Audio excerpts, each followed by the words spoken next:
bằng kên ta chiều suy miền phàm phép sự phết dùng đáo lô dùng sâu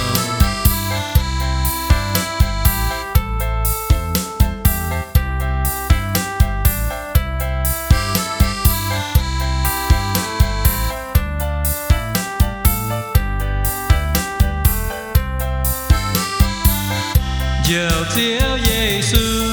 chia bám kên ta dầu suy miền bùa từ trên dầu ôi yên liu cán trên chiếu mình lồng giỏi tai trên bùa nhẹ dầu chiếu Giêsu thiên hùng hàm bùa nín xa kên ngồi cỡ chiếu nhẹ nhàng chiều trên bùa dầm nài bám kề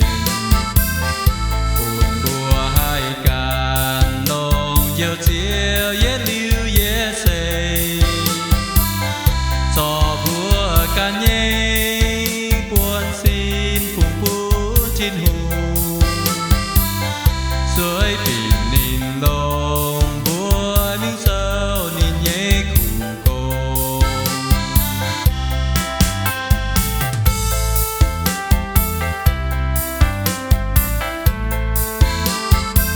Dầu chiếu Giêsu chia bằng kên ta chiều suy miền bùa tu trên nhiều ôi giờ liều can trên chiếu mì lon roi ta trên bùa như dầu chiếu Giêsu thiên hùng ham đùa nín sa kê ngồi cổ lồng bùa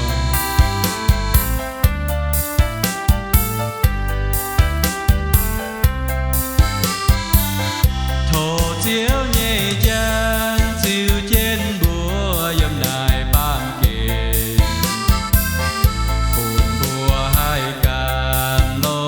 dầu chiếu yết liu yết xây cho